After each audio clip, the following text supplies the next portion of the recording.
오늘 우리에게 주신 하나님의 말씀을 우리 한 목소리로 낭독하겠습니다. 먼저 요한복음 11장 25절 26절의 말씀을 찾으셨으면 우리 한 목소리로 합독하겠습니다. 시작. 예수께서 이르시되 나는 부활이요 생명이니 나를 믿는 자는 죽어도 살겠고 무릇 살아서 나를 믿는 자는 영원히 죽지 아니하리니 이것을 내가 믿느냐. 또 하나는요, 요한복음 16장 33절의 말씀입니다. 시작. 이것을 너희에게 이르는 것은 너희로 내 안에서 평안을 누리게 하려 함이라. 세상에서는 너희가 환난을 당하나 담대하라. 내가 세상을 이겼노라. 아멘.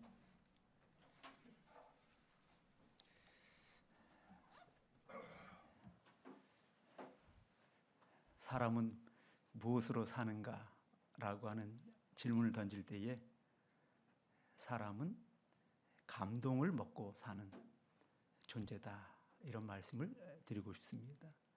우리가 스포츠를 참 좋아합니다. 월드컵 축구, 프로야구, 프로농구 등등 그 스포츠가 우리에게 주는 감동이 있습니다. 우리가 음악을 좋아합니다. 찬양을 우리가 합니다. 그 음악과 찬양이 우리에게 감동을 줍니다. 미술 작품이 있습니다. 그 글을 보면서 우리는 감동을 받고요. 문학 작품 우리가 읽으면서 그 문학 작품 속에서 우리는 감동을 받습니다. 진리를 탐구하는 우리 과학자들, 의사 선생님들, 그분들은 그들이 원하는 그 어떠한 그 원리를 진리를 발견했을 때 유레카의 엄청난 그 감동이 거기에 있습니다. 우리가 예배 시간에 나왔습니다. 예배에 감동이 있습니다. 예배가 감동이 없으면 우리는 얼마나 힘들겠습니까? 우리 기도의 감동, 찬양의 감동, 또 하나님의 말씀을 들으면서 우리는 거기서 감동을 받습니다. 그런데 우리가 가장 큰 감동은 사랑의 감동입니다. 내가 하나님으로부터 사랑을 받고 있구나. 내가 그 누군가로부터 사랑을 받고 있구나. 남녀 간에 우리 연애를 할 때에, 또 결혼을 할 때에 거기는 감동이 있기 때문에 그들이 연애를 하고 감동을 하는 것입니다. 그 사랑의 감동이 우리를 힘있게 하고 또 흔들릴 때마다 위로하게 하시고 우리에게 용기를 갖게 하시고 이 세상을 살아가는 힘이 그 감동의 힘이 있다는 것입니다. 그런데 우리가 가지고 있는 이 신구약 성경은 한마디로 감동의 책입니다.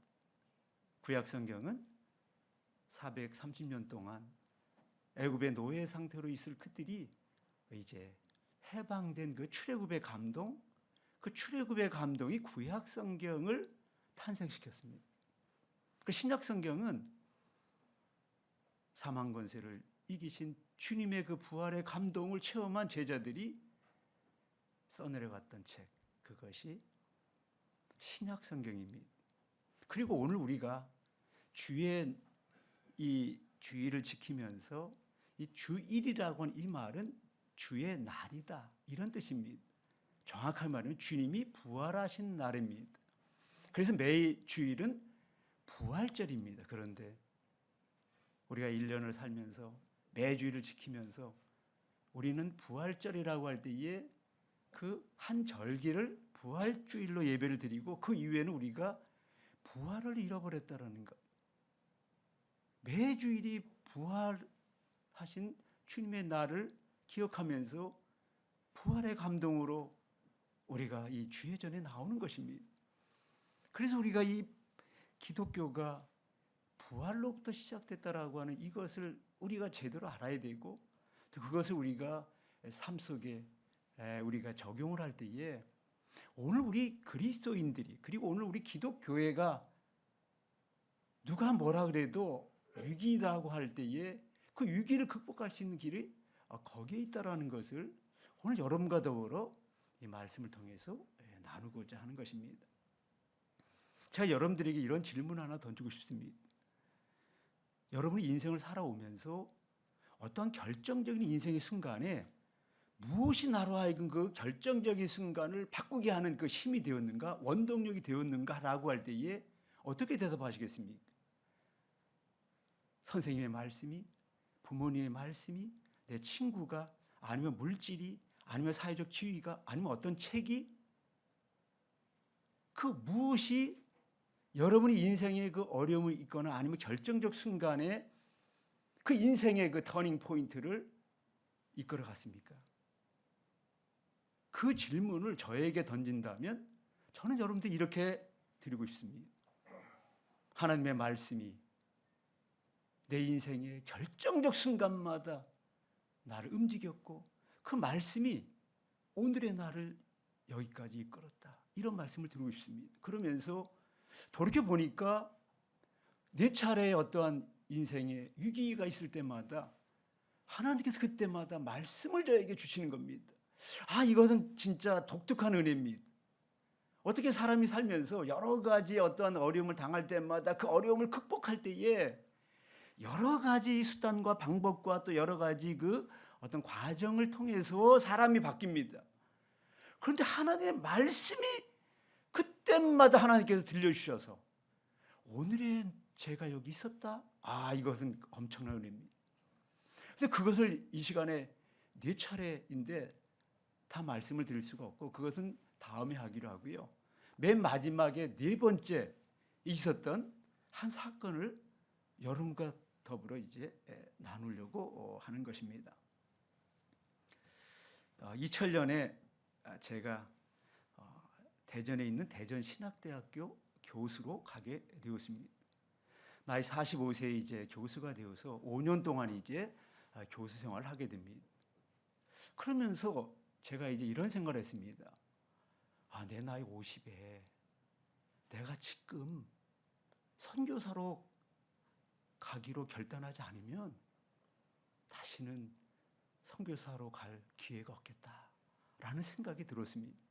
이런 생각을 하게 된 것은 중고등학교 시절에 미국 선교사님께서 저를 공부시켜 주셨습니다. 그래서 저는 일생 동안에 그 선교의 빛을 갖고 살아가는 사람입니다.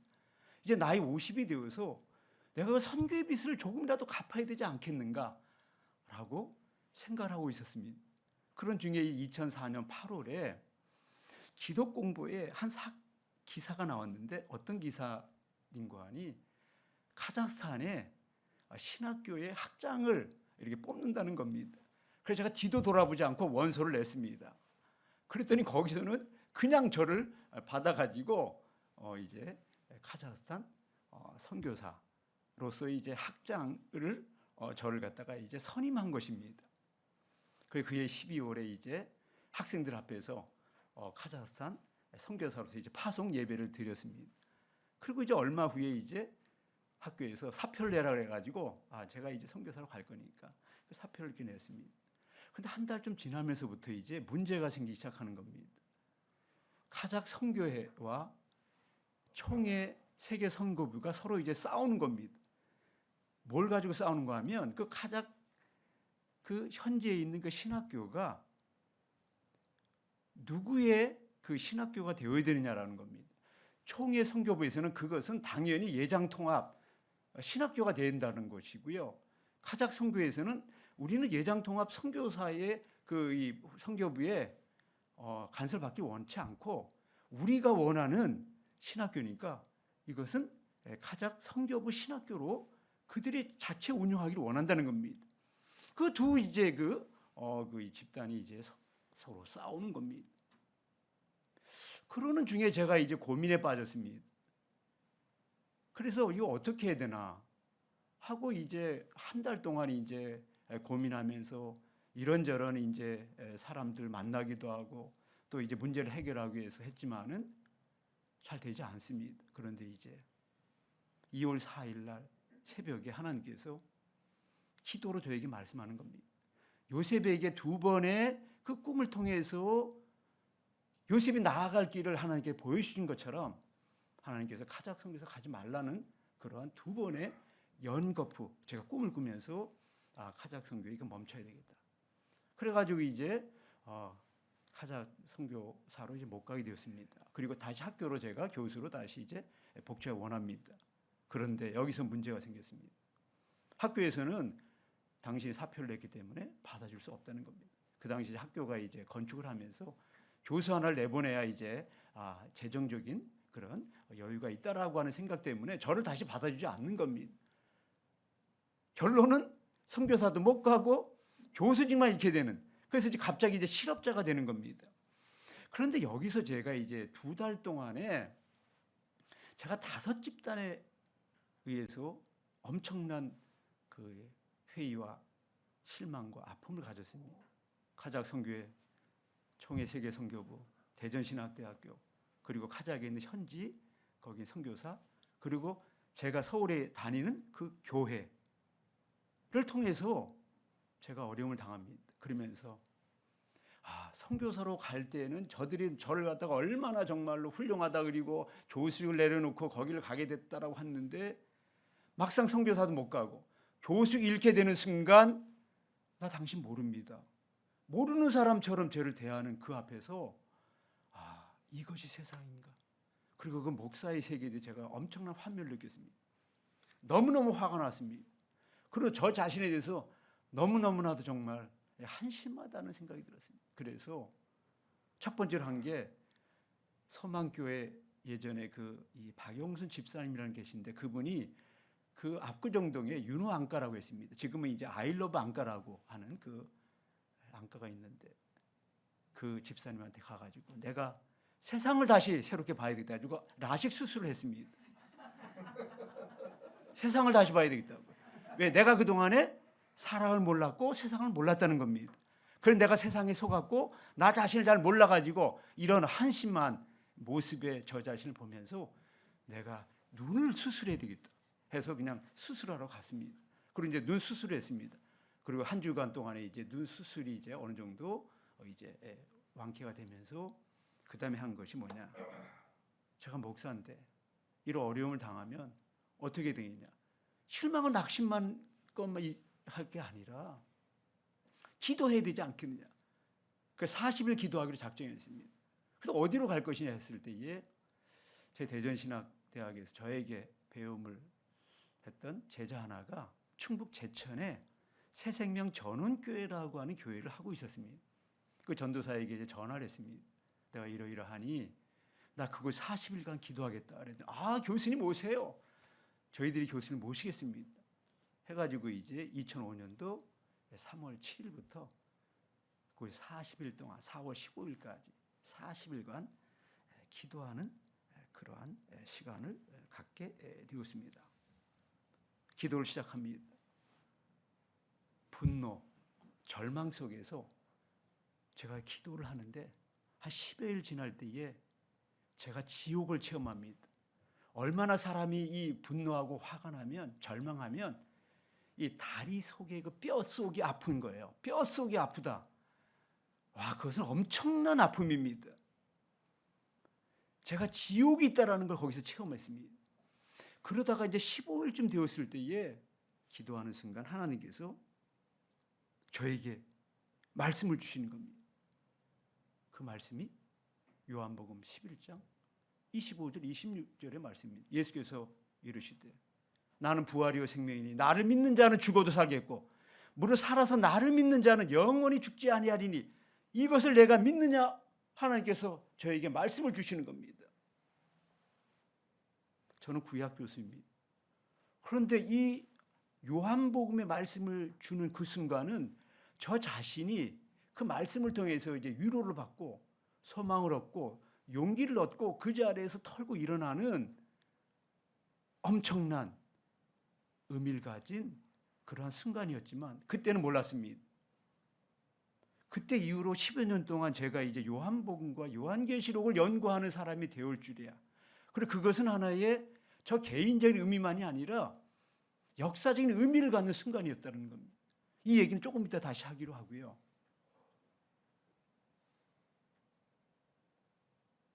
그 말씀을 받는 순간 하나님이 나에게 준 여러 가지 은혜와 사랑, 축복이 있는데 행운이 있는데 그 가운데 최고의 행운은 바로 이 말씀이었다라는 겁니다. 하나님이 저에게 준 많은 선물이 있습니다. 아내도 주시고 자녀도 주시고 또 무슨 좋은 학교도 다니게 하고 뭐 학위도 받게 하시고 교수도 되게 하시고, 진짜 가난한 한 사람이 이렇게 많은 나라를 갔다가 여행할 수 있는 그 은총도 주시고, 정말로 병에 병을 앓은 가장 연약한 존재가 이렇게 건강한 모습으로 지금까지 살고 있다는 자체도 고맙지만은, 요한복음 11장 25절 26절의 말씀은 이거는 엄청난 의미를 가진 한 사건이라는 것을 나중에 이제 깨닫게 됩니다. 그 말씀을 받고 난 이틀 지난 후에 이 선전사님 저에게 그런 부탁을 많은 겁니다. 교수님, 제가 4월 달에 다음 달에 목사고시가 있는데 새벽 기도회를 교수님 인도해 주셨으면 좋겠습니다. 그러니 제가 거기서 도움받고 있는 상태에서 안 한다고 할 수도 없고 그래서 허락했습니다. 그럼 무슨 말씀을 가지고 할까 하다가, 그래, 요한복음을 가지고 하지 해가지고 이제 요한복음 21장까지 있습니다. 첫 장은 이제 첫 시간이고 또 51절까지 길기 때문에 둘로 나누어 가지고 두 번 하고, 그럼 매일 같이 이제 한 장씩 이렇게 이제 하기로 해가지고 22번의 설교를 했습니다. 그 설교가 딱 끝나니까 이제 그 다음 날이 40일이 되어서 그 가막산이라고 하는 충북 제천 새생명 전원교회를 제가 내려오게 됩니다. 내려오면서 먼저 한 것이, 거기서 했던 이 설교가 새벽 기도이니까 짧으니까 요거를 한 배 반 정도 조금씩만 늘리면 좋은 이게 하나의 강의 설교집이 되겠다 해가지고 내려와서 이제 그거를 조금 이렇게 확대해가지고 가막산의 두돌판이라고 하는 책을 2달 후에 이제 책을 내게 됩니다. 그러면서 이제 요한복음 연구가 시작됐습니다. 그러면서 2년 후에 하나님께서 네가 이제 선교사로 가기를 원하면 그냥 가지 말고 예장 합동이니까 예장 합동 세계 선교부를 통해서 선교 훈련을 받고 가라고 해서 이제 2년 후에 이제 6개월 동안에 선교 훈련을 받고 예장 통합 선교사로서 이제 중국 선교사로 가게 됩니다. 근데 가게 될 때까지 2년 반 동안 하나님께서 요한복음을 연구케 하시고, 그래서 이제 거기서 깨달은 것을 요한복음에서 재발견이라고 하는 책을 냈습니다. 그러면 여기에 중요한 한 구절 썼습니다. 부활의 신학이다. 왜 이 말씀을 드리는 거 하니, 마틴 루터가 종교개혁을 했습니다. 그런데 그 마틴 루터의 종교개혁은 바울 서신이라고 하는, 특별히 로마서라고 하는 그 말씀에 나오는 하나님의 의를 새롭게 해석을 하면서 종교개혁의 횃불을 들었습니다. 그러면서 이제 바울이 나는 십자가만을 자랑한다라고 하면서, 사실 바울이 부활도 강조했는데 이 복음의 두 축인 십자가와 부활 속에서 십자가를 마틴 루터가 바울을 통해서 붙잡으면서 십자가 신학으로 지난 500년 동안 왔습니다. 그런데 기독교회라고 하는 2000년 동안 500년마다 한 번씩 신학적인 패러다임 시프트를 갖게 됩니다. 그리고 500년 단위마다 교회가 한 번씩 변형의 역사가 일어납니다. 500년, 또 1000년, 1500년, 1017년이죠. 그리고 또 2000년. 그리고 지금 이제 이 종교개혁, 개신교 500주년, 조금 넘어서 505주년, 올해 506주년입니다. 종교의 500주년을 지나면서 지난 500년 동안에 이 복음의 두 축 가운데 십자가 신학을 너무 강조하고 십자가 복음을 너무 강조하다가 부활을 잃어버린 기독교, 부활이 없는 기독교, 매주마다 우리는 십자가를 얘기하면서도 십자가를 지지 않는 그리스도인, 십자가의 은혜와 사랑은 얘기하면서도 예수님께서 말씀했던 그 아무도 나를 따라오려거든 자기를 부인하고 자기 십자가를 지고, 제자도는 바로 십자가를 지는 거죠. 십자가의 길을 가는 교회. 그런데 정말 기독교가 십자가를 원합니까? 복을 받기를 원하지 십자가의 길을 가기를 원합니까? 가고 있습니까? 라고 할 때 아니다라고 하는 거죠. 십자가를 아무리 많이 얘기한다고 십자가를 가는 길이 아니라는 거예요. 그런데 여기서 복음이라고 하는 그 근본적인 물음을 묻습니다. 원형 유앙겔리온이라고 하는 게 복음입니다. 근데 이 복음이라는 말이 언제 쓰여지는 거 아니? 그 고대 근동세계에서는 세 경우에 유앙겔리온이라고 하는 그 말 갖다 우리는 이제 복된 소식, 좋은 소식이라 가지고 복음 이렇게 한자로 쓰는 거죠. 첫째는 전쟁에서의 승리. 전쟁했을 때에 거기서 이겼습니다 했을 때에 우리가 유한결류라는 말씀입니다. 그래서 우리가 마라톤이라고 하는 그 올림픽 경기가 있지 않습니까? 그 올림픽 경기는 다른 것이 아니라 그리스와 이제 페르시아가 주전 490년경에 전쟁을 하다가 그리스가 이제 정말 그 페르시아에게 질 수밖에 없었는데 이기게 됩니다.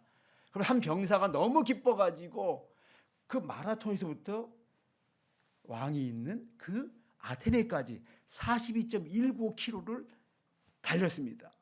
그리고 이제 왕에게 우리가 이겼습니다 하고 승전보를 딱 말하는 순간 너무나 열심히 달려와가 지쳐가지고 그 자리에 쓰러 죽었습니다.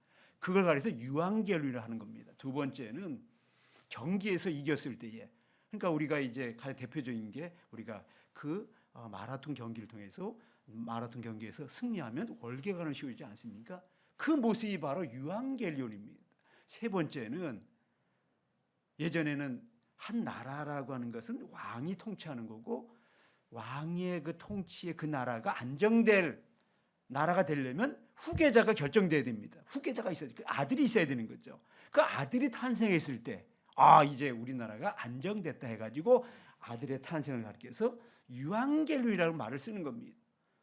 그런데 이걸 갖다가 차용해가지고 기독교가 유한결륜이라는 말을 쓸 때에 언제 쓰는 거 아니? 우리 주님께서 사망 권세를 이기시고 부활하셨습니다 라고 할 때에 쓰는 용어가 유한결륜입니다. 그러니까 유한결륜이라는 말은 기본적으로 부활에 쓰는 용어입니다. 한 여인이 뛰는 가슴을 부여안고 미친 듯이 달리기 시작했습니다. 어느 집 문 앞에서 다다랐을 때에 멈춰 서면서 문을 두드립니다. 안에서 문을 열었습니다. 그때 한 여인이 말합니다. 우리 주님이 부활하셨습니다. 막달라 마리아가 그렇게 말하는 순간 기독교가 탄생하는 순간이었습니다. 기독교는 예수님께서 2000년 전 4월 며칠 날 십자가에 달렸을 때 기독교는 시작되지 않았습니다. 기독교의 시작은 제자들이 믿을 수 없는 그 현장에서 부활한 예수님이 나타났을 때에 부활한 예수님을 만난 이후에 조금 후에 성령 강림 사건과 더불어 교회가 탄생하면서 기독교회가 시작되었다는 사실이네요. 기독교는 근본적으로 이 부활의 종교입니다. 그러면서 여기서 중요한 메시지 하나가 있습니다. 예수님께서 제자들 앞에 놓고 내가 곧 이제 예루살렘에 가게 되는데 내가 예루살렘 왜 가느냐? 다른 것이 아니라 내가 죽으러 간다는 겁니다. 거기 가면 대제사장들과 서기관들과 바리새인들이 나를 잡아다가 곤욕을 치르게 하고 나를 갖다가 이제 죽이되 십자가에 못 박혀 죽일 것이다. 그런데 사흘 만에 내가 살아나리라. 예수님께 이렇게 말씀했습니다. 그것도 계속적으로 말씀했습니다. 그런데 제자들은 아니 당신이 예루살렘에 내려가서 십자가에 달려 고난을 받고 죽어요? 우리는 그런 예수님을 지금까지 따라다닌 적 없습니다. 저들은 예수님께 사흘 만에 부활한다는 말을 전혀 믿을 수가 없었습니다. 그런 일은 없었다는 거죠.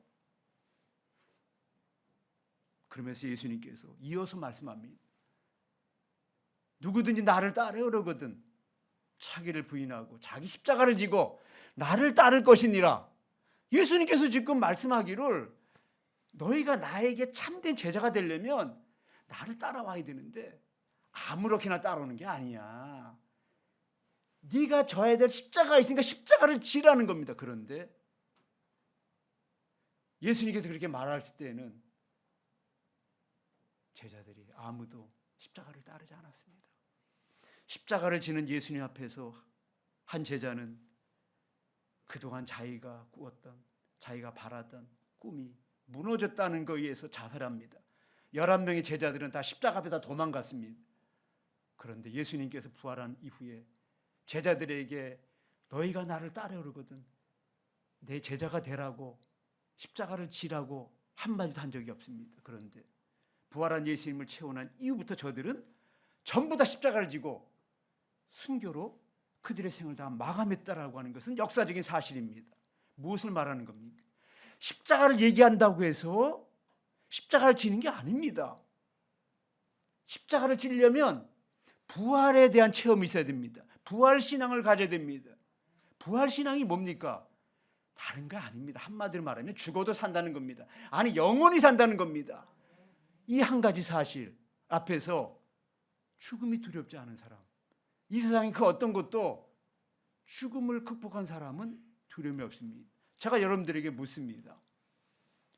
이 세상에서 우리가 살아가면서 우리가 강하게 이 세상을 살아야 되지 않습니까? 그러면 어떤 사람이 진정 강한 사람입니까? 라고 물을 때 뭐라고 대답하겠습니까? 다른 게 아닙니다.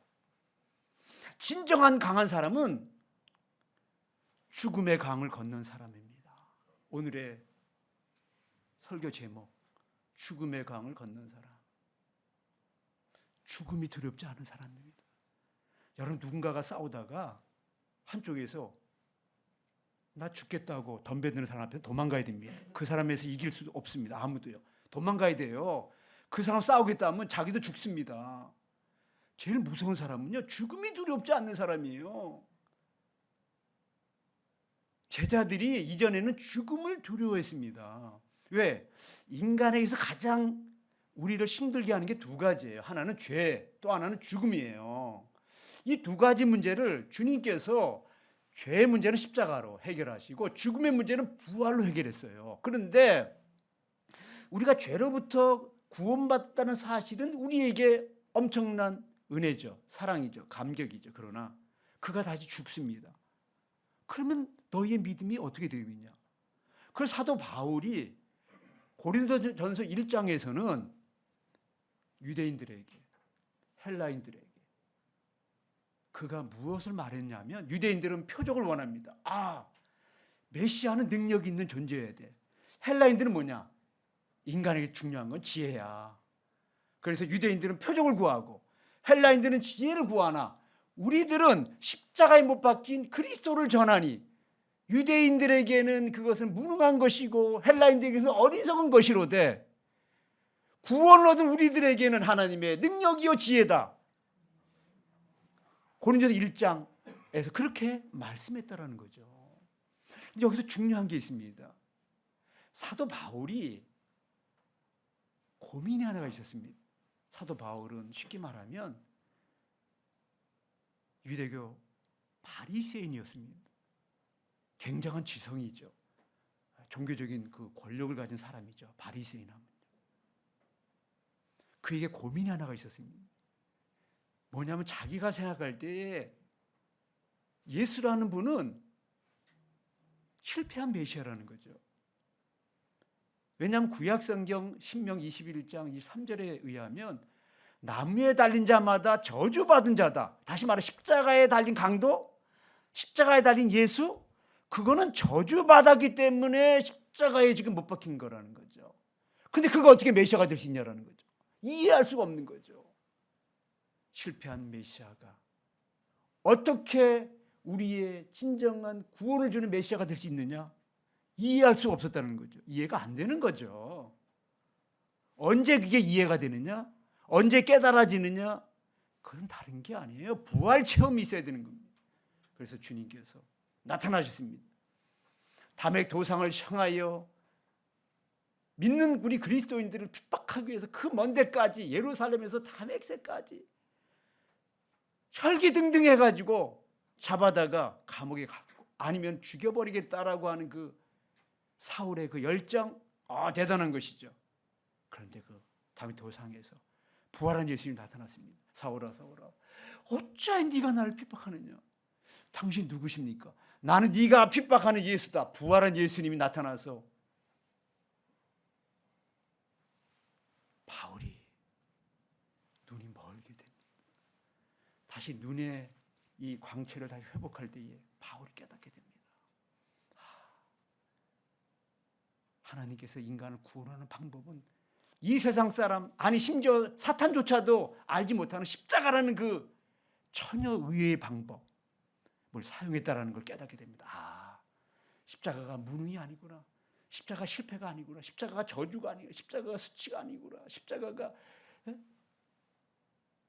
고통이 아니고 이것이 바로 하나님께서 인간을 구원하는 방법으로 아무도 알 수 없는 그 방법, 비밀로 인간을 구원했다는 사실을 그가 깨닫는 순간 이제 십자가에 대한 그 말씀을 사람들에게 이걸 잘 알도록 설명을 해야 되겠다 해서 십자가를 갖다가 십자가의 복음을 쓰기 시작한 겁니다. 그러니까 부활의 복음입니다. 십자가는 부음입니다. 사람이 죽었을 때 알리는 글, 말을 갖다 부음인데 이 십자가가 복음이 된 거예요. 부활 때문에 복음이 된 겁니다. 그래서 십자가, 부활이 이제 동시에 복음이 된 사실을 우리는 생각을 해야 된다는 겁니다. 하나님께서 저를 힘들게 하고 어렵게 하고 죽음의 골짜기까지 내려가게 했을 그 가막산이라는 한 절망의 자리에서 요한복음 11장 25절 26절의 말씀을 통해서 큰 깨달음을 주셨습니다. 그 깨달음을 통해서 이제 요한복음을 연구해가지고 10여 년 동안 거의 요한복음에 관련된 그리고 요한계시록과 더불어 이제 하나님께서 정말 참 많은 글을 쓰게 하시고 책도 내게 하시고 또 상도 받게 하시고 그러면서 깨달은 것이 있습니다. 500년 전 마틴 루터가 했던 그 종교개혁은 바울 르네상스였다라는 겁니다. 그 이전까지는 캐톨릭이 베드로를 갖다가 붙들어서 1500년 동안 베드로의 기독교, 그리고 베드로 성당, 베드로를 강조했던 그런 1500년에 마틴 루터를 통해서 하나님께서 성경으로 돌아가자라고 하는 그 메시지를 로마서를 통해서 이제 진리를 깨닫게 하시고 십자가 신학을 했습니다. 그런데 이제 마지막 때가 되었을 때 하나님께서 바울 넘어서서 기독교는 예수의 종교야, 예수의 기독교야. 그래서 이제 300년 후에 19세기 때부터 복음서가 연구됐고 그 복음서 가운데 이제 요한복음은 해석된 책이기 때문에 역사적 사실을 말하는 마태, 마가, 누가 복음서가 더 예수님의 참된 모습을 보여준다 해가지고 최초의 복음서인 마가복음이 뜨게 되고 그래서 마가 르네상스라는 말이 생긴 거죠. 근데 200년 지나면서 사복음서는 똑같이 다 예수님에 대해서 그들의 신앙 고백을 닮은 책이지 어떤 책은 역사적인 사실, 어떤 건 아니다라고 하는 것이 이제 학문적으로 이제 정리가 되면서 요한복음이 지난 세기부터 이제 연구되기 시작했고 이제 500년이 지나면서 드디어 이 종말의 때에 성경의 마지막 책이 2권입니다. 창세기가 첫 책이고 마지막 책이 요한계시록인데 그건 형식적인 것이고요. 내용적으로는 구약성의 첫 책은 출애굽기고요. 마지막 성경 66권의 마지막 책은 내용적으로 요한복음이 끝입니다.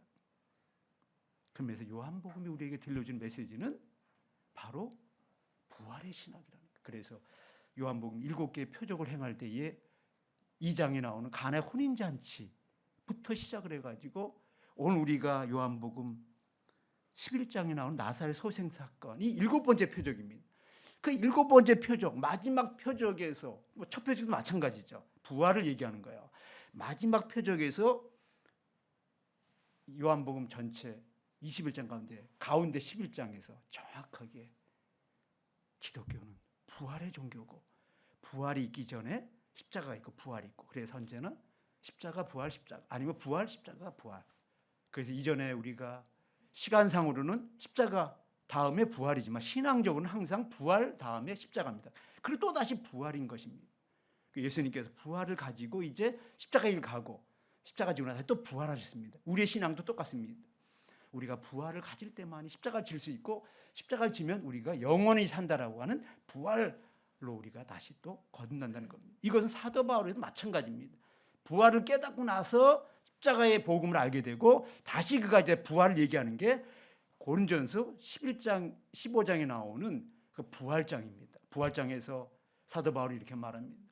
우리가 죽은 자가 다시 살아나지 않는다면 너희의 믿음도 헛되고 우리가 여전히 죄 가운데 있을 것이요. 맞습니다. 부활이 없다면 우리가 믿고 있는 믿음은 다 헛것이라는 거예요. 꽝이라는 거죠. 그리고 우리는 여전히 죄 가운데 있다는 거예요. 그렇잖아요. 우리가 죄에서 구원받았는데 다시 또 죽어. 그럼 우리는 아직도 진정한 의미에서 구원받지 못한 거죠. 우리 다시 살아나야 되잖아요. 그냥 사는 게 아니라 영원히 살아야 되잖아요. 정확하게 바울은 고린도전서 1장에서 10장은 말했지만 15장에서 부활장에서 정확하게 부활이 뭐다라는 것을 그가 이제 들려주면서 사망아 너의 쏘는 것이 어디 있느냐. 사망아 너의 힘이 어디 있느냐. 사망 그것은 죄요. 그것은 율법이다. 그건 사탄의 장난이다. 그러면서 사도 바울이 깨달은 게 있습니다. 부활이라고 하는 것 그것은 새 세력에 대한 그러한 승리를 말하는 거예요. 우리가 왜 부활을 말하느냐? 부활은 다른 게 아니에요. 죽음에 대한 승리의 첫 번째. 우리 인간이 이제 이 세상을 살다가 때가 되면 다 이제 우리 가게 됩니다. 죽게 됩니다. 그 사람에게 있어서는 좀 더 오래 살고 싶은 거예요. 근데 오래 사는 것 정도가 아니라 영원히 사는 게 중요한 거예요. 제가 말이 나왔으니까 제가 이제 죽음 철학이라는 제가 5대 죽음 철학을 제가 하나 만들어 봤습니다. 5대 죽음 철학이 뭐냐면 첫째, 까짓 것 죽기밖에 더 하겠나. 첫 번째, 까짓 것 죽기밖에. 두 번째, 그래 죽여라 죽여. 우리를 죽이는 세력이 많이 있잖아요. 에? 그래 죽여라 죽여. 세 번째, 죽으면 죽으리라. 네 번째, 죽으면 살리라. 다섯 번째, 죽으면 영생하리. 하나님께서 저에게 죽음 철학 5대 말씀을 주셨습니다. 우리가 이 세상을 살면서 힘들어하는 까닭, 우리가 세상에 타협하는 것, 콧기어 사는 것. 그래서 요한복음 11장에 나오는 나사로가 죽었습니다. 죽은 자에게 사람들은 시체를 묻습니다. 사슬입니다. 우리가 다 이 세상을 살면서 이 사슬에 묶여 사는 겁니다. 죄의 사슬, 건강의 사슬, 어떤 물질의 사슬, 욕망의 사슬, 마지막에는 죽음의 사슬에 매여 있는 여기에서 주님께서 우리에게 말씀합니다. 나사로야 나오라. 네가 죽음의 사슬에서 나와야 된다. 우리 주님께 이렇게 말씀하고 있다는 거죠. 죄의 사슬에서 우리가 나와야 되지 않겠습니까? 세상에서 우리가 어떤 나를 묶고 있는 그것은 나와야 되지 않겠습니까? 여기 환자가 있으면 건강이라고 하는 그 사슬에서 우리가 풀려나야 되지 않겠습니까? 그런데 우리가 중요한 것은 나는 죽음을 이긴 사람이야. 나는 죽음의 강을 건넜어. 나는 이전에는 이쪽에 살았는데 이제는 내가 이 죽음이라는 강을 넘어섰어. 그럼 뭐가 문제가 되겠습니까? 조금 더 오래 사는 게, 내가 이렇게 질병 속에 있는 게 그렇게 그게 큰 문제가 되겠습니까? 내가 지금 죽음의 강을 건너지 못했기 때문에 우리가 이렇게 이 세상을 힘들게 사는 것이 아닙니까? 아니면 세상적인 것에 우리가 불의와 타협하는 것이 아니겠습니까? 나는 크리스찬으로서 죽음의 강을 건넌 사람이에요. 나 건드리지 마라. 나 이길 사람 없어. 나는 죽음의 강을 건넌 사람이거든. 어디서 까불어?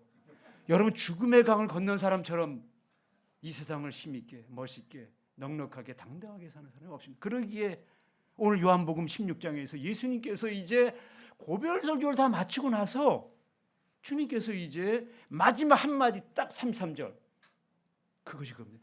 내가 너희에게 이것을 이루면 너희에게 평안을 주려 함이라. 세상에 너희가 환난을 당하나 담대하라. 내가 세상을 이기었노라. 무엇을 말하냐면 십자가를 앞에 두고 예수님이 뭐냐, 부활신을 안고 가겠다라는 거예요. 부활신앙이 없는 십자가 진다? 그건 그냥 죽음인 거예요. 십자가 진다라는 것. 그리고 어떤 우리 그리스도인이 순교한다, 그것은 부활을 전제라는 거죠. 부활을 믿지 않아. 그럼 나는 죽으러 가. 그럼 그냥 죽는 거예요, 그냥. 우리가 순교라고 하는 것은 그 말은 뭐냐면 부활을 믿는 사람이 죽었을 때 순교했다, 이렇게 말하는 거지. 부활이 없는 상태에서 죽었다? 그건 순교가 아니에요. 그냥 죽은 거예요, 그냥. 이걸 아셔야 되는 거예요. 예수님께서 부활의 신앙을 안고 나 죽으러 간다. 얘가 17장에 이제 제자들로 먹고 기도 한번 하고요. 대제사장 기도. 그리고 18장에 갑니다. 그런데 어떤 모습인 줄 아세요? 요한복음은요, 순환설화가 없습니다. 요한복음은 왕의 복음입니다. 뭐냐면은 힘이 없어서 지금 끌려가서 십자가 달라고 엘리 엘리 라마 사막다니 나의 하나님이여 나의 하나님 어찌하여 나를 버리셨나이까 그런 얘기가 한 군데도 없어요. 요한복음은요 이미 승리했기 때문에 죽음을 이긴 부활 영생한 예수님께서 왕처럼 그냥 당당하게 가서 잡혀가지고 죽으러 가는 거죠. 베드로가 가룟 유다에 의해서 로마 병정들이 예수를 잡으러 옵니다. 베드로가 숨겨진 칼을 가지고 딱 못하니 대신에 종의 말구의 귀를 자릅니다. 그러니까 예수님께서 내 칼집에 넣어라. 아버지께 주신 잔을 내가 마시지 않을 수 있겠느냐 이렇게 말씀합니다. 내가 지금 십자가의 길을 가는 것은 그 어떤 것도 막을 길이 없어. 네가 그렇게 한다고 해서 이게 막을 길이 아니야. 아버지께서 나에게 주신 잔을 나는 먹으러 가는 거야. 지러 가는 거야. 당당히 가는 거지. 내가 지금 그 힘이 없어서 끌려가는 게 아니거든. 그래서 요한복음에는요 순환이 없어요.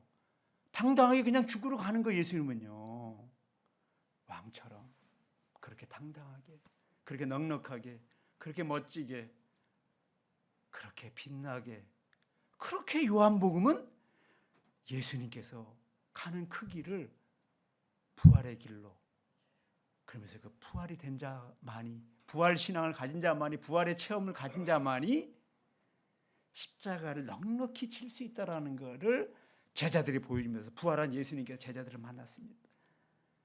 첫 마디가 니들 왜 나를 갖다가 버리고 니들 그럴 수가 있어 3년 동안 나를 따라다닌 니들이 겨우 그래 그 정도야 하지 않았습니다. 예수님은 샬롬, 히브리 말로 샬롬이에요. 평안하뇨 성령을 받으라. 네 죄들이 사해졌느니라. 그리고 나가서 이제 죄의 권능을 이기고 이제 부활의 감격을 안고 나가서 부활의 증인이 되어라. 그것이 바로 우리 주님께서 제자들에게 보여주셨고, 그 보여주신 예수님 말씀처럼 그 11명의 제자들이 약속이나 했던 것처럼 다 흩어져 가지고 이제 복음 전하다가 다 순교로 다 마쳤다라는 것.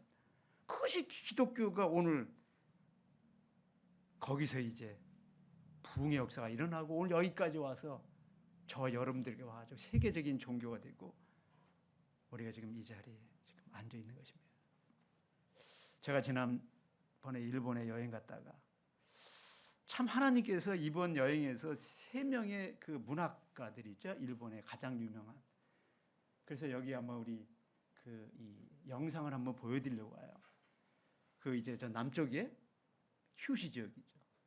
중부의 니가타. 그리고 맨 꼭대기에 이제 홋카이도. 그런데 여기 이제 그 휴슈 지역의 나가사키 근처에 있는 소토메라고 하는 곳에 엔도 슈샤크, 원등 주작이 엔도 슈샤크입니다. 그 문학관에 있습니다. 100주년을 맞았습니다. 그러면서 이제 침묵에 대한 호기심의 그 여행이라고 하는 그 100주년을 맞아 100이라고 딱 써있죠. 그러면서 침묵의 비가 여기 서 있습니다. 엔도 슈샤크가 어떤 사람입니까? 부모가 캐톨릭을 믿으면서 그가 캐톨릭 신자였습니다. 그러면서 이제 그 몇백 년 전에 일본에서 그 캐톨릭에 대한 핍박이 있자 저들이 이제 숨어 들어갔죠. 그리고 이제 그 정부에서는 그리스도인인가 아닌가를 갖다가 판단하기 위해서 후미에라고 하는 그림을 그려놓고 마리아상 그려놓고 밝게 했죠. 그런 어떠한 그 핍박 속에서 많은 일본인들이 이제 죽어갔고 또 그 속에서 이제 참 신앙을 가진 배교하지 원치 않는 사람들은 이제 훈미애를 밟지 않는다 해가지고 이제 순교에 그런 어려움을 당하죠. 이제 그런 모습을 갖다가 이제 전해 들었던 그가 이곳에 왔습니다. 너무너무나도 아름다운 곳입니다. 그러면서 옆에 이제 그런 말을 써놨습니다. 이곳은 이렇게 아름다운 바다가 있어요. 이렇게 아름다운 바다에 어찌 이렇게 슬픈 일이 여기 있었는가라고 그렇게 이제 그가 쓴 여기에 비문이 하나가 있습니다. 근데 중요한 것은 뭔가 하니 그가 침묵이라는 글을 쓰면서 내가 말하고 싶은 거는 후매를 밟지 않는 그 강한 크리스찬을 말하는 게 아니다. 만약에 내가 그 자리에 있으면 나도 신앙을 배반하면서 난 후매를 밟을 수밖에 없다. 그래서 그 신앙에 연약한 사람을 위해서 쓴 책이에요. 중요한 건 뭐냐면은 그가 그렇게 침묵이라는 소설을 쓰고 자기가 자라오면서 캐톨릭의 신자로 살아오다가 어떤 모습으로 끝나는지 아십니까? 이 사람이 편안한 길, 인정받는 길을 가기 위해서 캐톨릭을 버립니다. 폐교하는 것입니다. 우리가 그 사실 잘 몰라요. 사람들이 엔도시자고 침묵하고 좋아한다 그러는데 그 사람은 캐톨릭에 대한 글을 쓴 사람이 캐톨릭 작가가 아닙니다. 캐톨릭에 관해서 글을 쓴 사람과 캐톨릭의 작가는 다릅니다. 캐톨릭 작가는 자기가 캐톨릭에 정말 신앙을 가지고 글을 써야지 캐톨릭 작가죠. 이 사람은 캐톨릭 안에 글을 쓴 사람이지 캐톨릭 작가가 아닙니다. 분명히 해야 됩니다. 그래서 자기의 전통 종교로 돌아갑니다. 왜? 전통 종교로 돌아가야 근데 인기가 그대로 살아있고 일본에서 기독교인 원하지 않습니다. 인기 없습니다. 그 힘든 길입니다. 그러니까 편안한 길 가기 위해서 인기를 그대로 누리기 위해서 폐교하고 끝났습니다. 두 번째 우리 한번 보기로 하죠. 어떤 곳이 설국간. 이번에 그 겨울에 여행 갔을 때에 너무너무 잘 갔습니다. 왜냐하면 니카타 이곳은 정말 너무 아름다운 곳입니다. 그 설국간이라는 게 뭐냐면 가하바타 야스나리라고 하는 그 소설가가 문학가가 이제 설국이라는 책을 쓰게 됩니다. 근데 그 배경이 바로 이 니카타의 이 눈이 많은 고장입니다. 너무너무 아름답습니다. 이곳을 갔습니다. 이 가하바타 야스나리가 1968년에 노벨 문학상을 타게 됩니다. 이 소설 설국이라는 소설은 내용은 별로 없습니다. 그런데 그 사람이 문체가 탐미주의적인 정말로 그 아주 아름다운 그런 아주 인간의 감성을 잘 노래한 그러한 책이기 때문에 이분에게 노벨 문학상을 줬습니다. 그런데 이분이 어떤 말을 했는가 하니 이런 말을 했습니다. 현세가 아무리 싫다 하더라도 그리고 고매한 인격을 가진 사람이 자살하는 것은 깨달은 자가 할 짓이 아니다. 그러면서 그 자살한 작가들에 대해서 그가 신랄하게 비판한 그런 말 한 적이 있습니다. 그런데 노벨 문학상을 받은 지 4년이 지난 후에 가하바타 야스나리는 어느 별장에서 가스관을 물고 자살했습니다. 그래서 엄청나게 많은 사람에게 충격을 주셨다는 사실입니다. 왜 그렇습니까? 세상에서 그 많은 인기,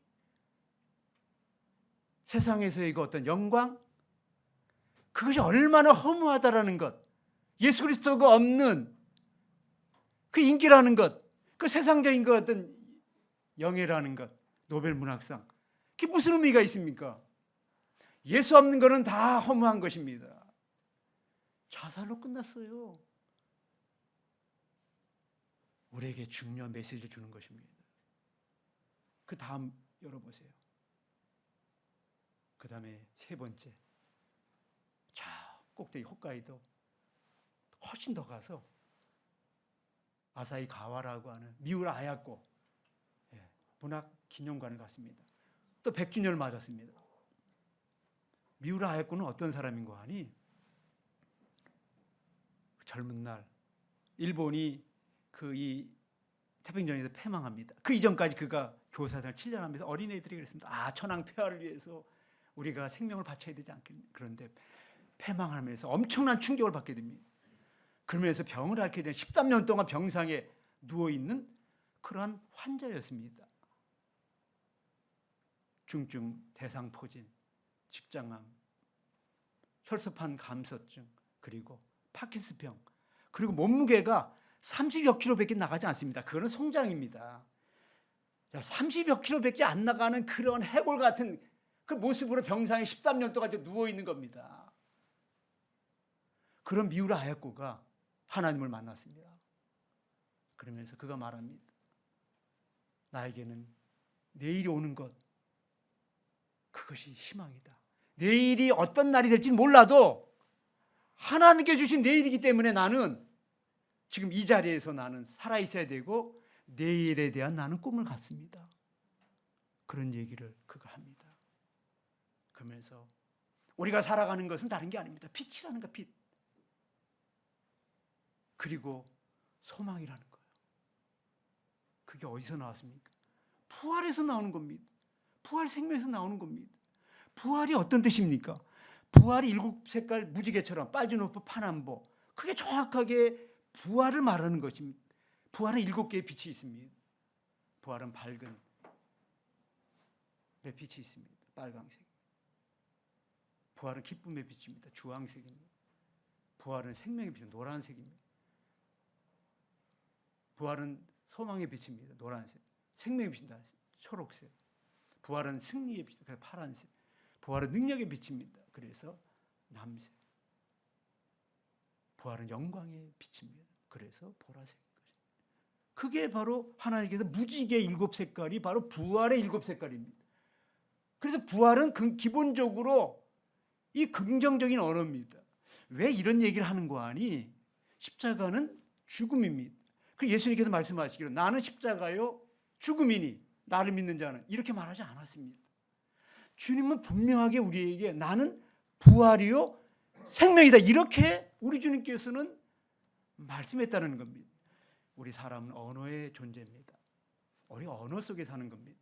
그래서 우리는 되도록이면 이 긍정의 언어를 써야 된다는 거예요. 부정의 언어보다 긍정의 언어를 써야 됩니다.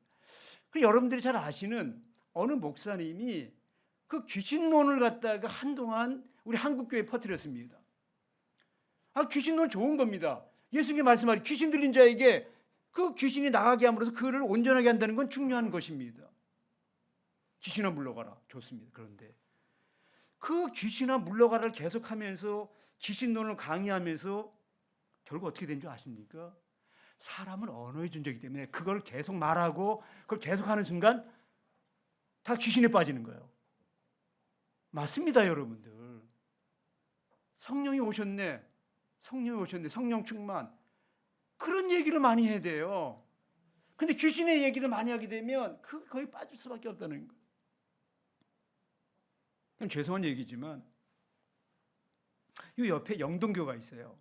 근데 노래 가운데 비 내리는 영동교를 홀로 걷느니마, 여러분 비 오는 영동교를 왜 홀로 걷습니까? 밝은 대낮에 여인과 더불어 사랑하면서 걷는 길이 돼야 되잖아요. 그 뭐 우수에 젖은 슬픈 그런 안타까움, 그런 노래 부르는 거는 좋은 게 아닙니다. 가을에 떠난 사랑, 낙엽 따라 가버렸으니, 그런 노래 부르면 진짜 낙엽 따라 가는 거예요. 근데 좋은 게 아닌데 우리는 그런 게 멋있게 보여. 그렇게 멋있지 않아요. 그런 게 좋지 않습니다. 긍정의 언어를 써야 돼요. 그래서 어느 분이 이제 실험을 했습니다. 밖에 이제 두 개의 나무가 있는데 한 나무에는 내가 널 미워한다 그리고 한 나무는 내가 널 사랑한다 그랬습니다. 이거는 실화입니다. 계속 미워한다고 하니까 그 나무가 죽어버렸습니다. 근데 한 나무에게 계속 사랑한다 하니까 그 나무는 생생하게 살았다는 거 아니겠습니까? 제가 말이에요, 미디어교회 오면서 제가 이런 생각을 했습니다. 우리 미디어교회 교회는 매주마다 부활의 노래를 좀 불렀으면 좋겠다. 십자가의 노래 이제 그만하고 부활의 노래를 불러. 그래서 누군가가 묻기를, 왜 그 미디어교회는 매주마다 부활의 노래를 부릅니까? 그러면은 매주일이 부활절이기 때문에 우리는 매주마다 부활의 노래를 부릅니다. 그래서 제가 이제 의사 선생님에게 한번 실험을 해보면 어떻겠습니까? 어떤 실험? 쥐가 두 마리 있는데 의사 선생님들이 쥐를 가지고 실험을 많이 하잖아요. 한 마리의 쥐에다는 십자가의 노래를 계속 불러줘요. 한쪽 쥐에는 계속 부활의 노래를 불러줘요. 어떤 결과가 나오는지 제가 말하지 않겠습니다. 한번 실험을 해보세요. 십자가의 노래를 계속 불러주는 쥐와 계속 부활의 노래를 계속 불러주는 쥐는 어떤 쥐가 건강하겠습니까? 라고 할 때에, 여러분, 인간은 언어의 존재입니다. 언어가 긍정의 언어, 소망의 언어, 그런 언어를 쓸 때 인간은 건강한 것입니다. 정신적으로 건강, 영적으로 건강한 것, 육체적으로 건강한 것입니다. 그 육신의 질병을 앓고 있는 분이 계시면 난 건강하다 그렇게 선언하고 건강히 살고, 내가 영원히 사는데 뭐 잠깐 뭐 육신적으로 조금 더 오래 살고 내가 병사 있으면 어떻게 건강 못해, 상관없어, 나는 영원히 살아. 그러면 건강해지는 거예요, 그냥요. 그런데 맨날 나는 질병 앓고 있다, 어렵다. 제가 40년 동안 십자가 신학에 매였다가 하나님께서 이 부활의 신앙을 가르쳐주면 제가 조금 변하기 시작했어요. 근데요, 인간은요 습관의 존재이기 때문에 그게 잘 안 바뀌어요. 왜 이렇게 인상을 써야 되는지. 이게 안 바뀌는 거, 이게요. 가난하게 살고 병들게 살고 실패하고 살고 맨날 그랬다고 40년 그 십자가 신학의 교회에서 계속 그것만 불러주는 거라. 부활의 신학을 얘기하고, 부활의 신학을, 기독교가 부활이고 그게 신학적으로 정확히 맞는 거야. 프라이머리, 세컨다리가 있어요. 부활이 먼저 프라이머리고 십자가가 세컨다리고 다시 부활로 가는 이 구조가 성경이, 예수 그리스도가, 바울이, 우리 기독교가, 근데 때가 되지 않았기 때문에 거기까지고 500년 지나서 이제 신학계 패러다임 바뀌어야 된다.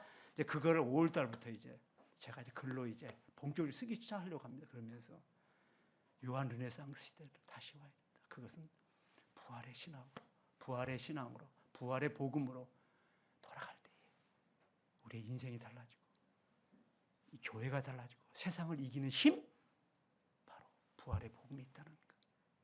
기도하겠습니다. 하나님 아버지, 감사합니다. 아무리 생각해도 저희들이 이 자리에 올 수 없는, 영원히 죽을 수밖에 없는 죄인이지만 우리 하나님께서 부활하셔서 우리에게 부활의 능력으로 주님을 믿게 하시고 십자가의 사랑으로 이 자리에 오게 하시니 감사합니다. 하나님 아버지, 오늘 이 자리에 예배하러 오신 사랑하는 모든 우리 교우들이 진정 부활의 감격으로 매주마다 주의 전에 나오게 하시고 부활의 감격을 안고 세상을 능히 이겨 사는 우리 사랑하는 모든 미래의 교인들이 되게 축복하여 주옵소서. 주신 말씀 감사하고 주 예수 그리스도 이름으로 기도합니다. 아멘.